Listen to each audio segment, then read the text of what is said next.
Hey lovers, it's PDH with Love on Tour, and our love is on tour, the beautiful Anthem of the Seas in Southampton, London. Let's go.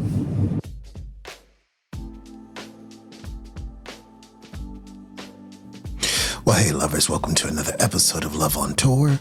This is a review of the Anthem of the Seas, which we had a chance to cruise on a transatlantic crossing. So it was 16 days across the Atlantic from Southampton, England. Fantastic ship. I'm really impressed with how contemporary the ship feels.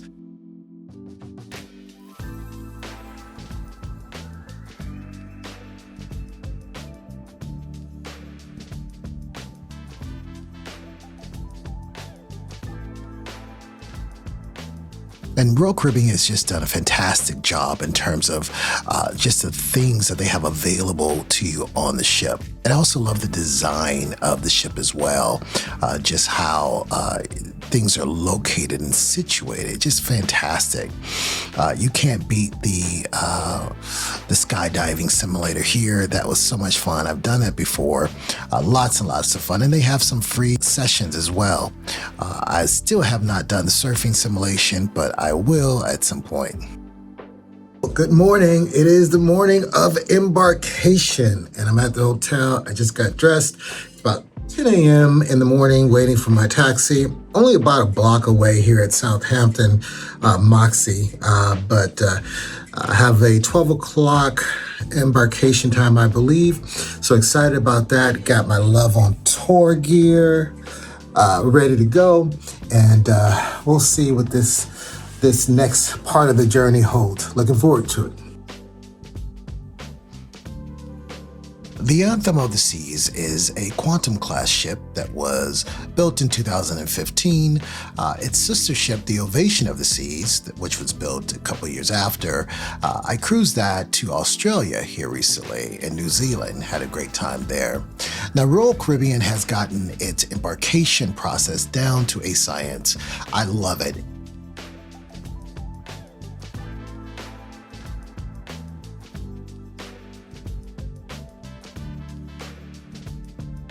Southampton in general was quite a bit of a ways to get to from London, so definitely be prepared for that. I do have a whole review coming up on the Transatlantic portion of the cruise and just what that experience was, like a day-to-day vlog.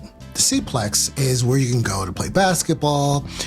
You also have go-karting there. They even have some roller skating where you can get roller skates and do like the whole roller rink thing.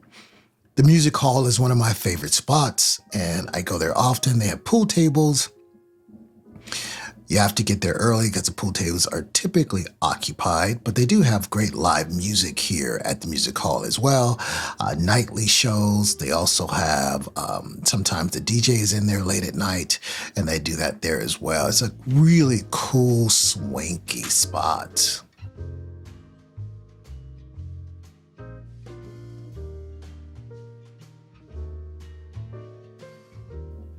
The solarium is a cool spot. I don't know why I never go to the solarium. Do you go to the solarium?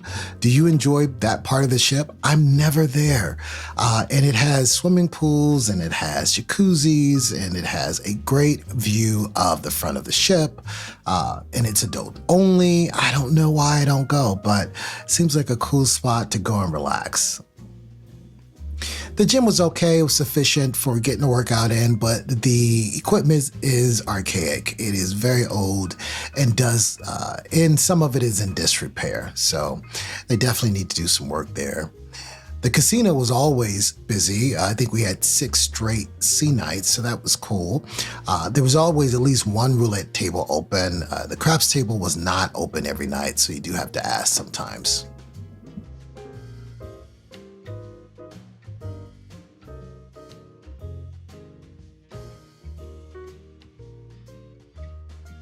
I have to tell you that the quality of the buffet food was definitely on par with the dining room. So if you're not feeling like the dining room and sit down dinner, go to the buffet. I think you'll be pleasantly surprised.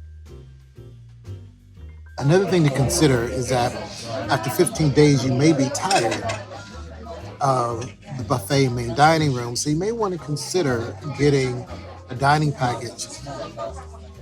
I know it's expensive, I know it's an extra cost, but it does add to your trip. Very excited. My waiter just said that Giovanni's is completely different from Jamie's. Different style, different food. And Jamie's was always my favorite. Giovanni's is pretty good, but I'm excited now to get my Jamie's experience back.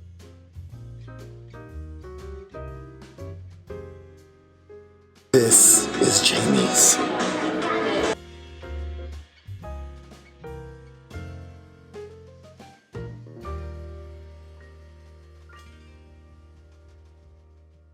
Now, if you've never been to Wonderland, I always say you got to go at least one time. The caveat is that you really want to go on a major ship like Wonder of the Seas, Symphony of the Seas, Icon of the Seas, if they have it on there.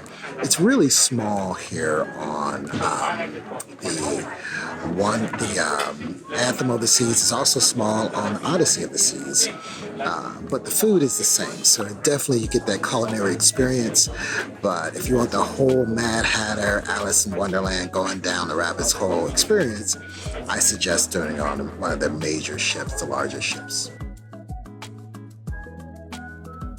Now, the entertainment on the ship, it was interesting because I feel like because it was a transatlantic crossing, some of the entertainment was a little bit lacking and it was more of a relaxed type cruise. But the Boulevard was kind of a 1950s throwback band, and they had a great set that they did. The violinist here was fantastic. He was one of the best. I really did enjoy him. Very, very, very skilled. Spectre's Cabaret, I did not like this show at all. I will keep the reasons to myself, but maybe you'll enjoy it. I hated it. The Mentalist, I've seen this show plenty of times on different ships. It's very, very similar. If you've seen one, you've seen them all, but it's free entertainment, so I always go and love it. Now, We Will Rock You is their major show. I think this show was like 2 hours long. It definitely felt like a Broadway play. It was so cool.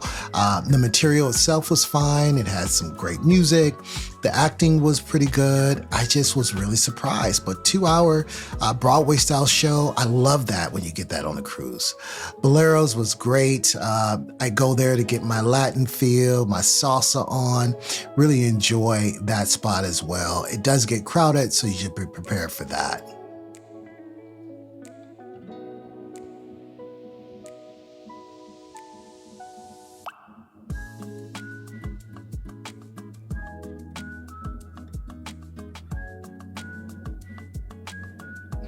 270 is a great spot. We did enjoy being there.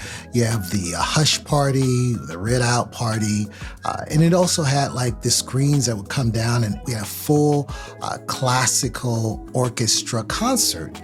That was kind of cool to have. And the one unique thing about this cruise that you'll never experience anywhere else is the crossing. So once you get into the United States, they do a huge party. I think this was like 11 o'clock at night. Everybody gathers and they drop the balloons, they have champagne. Very cool. So that's it for this episode of Love on Tour. Remember, it's love above all, love will travel, and I'll catch you next time. Peace.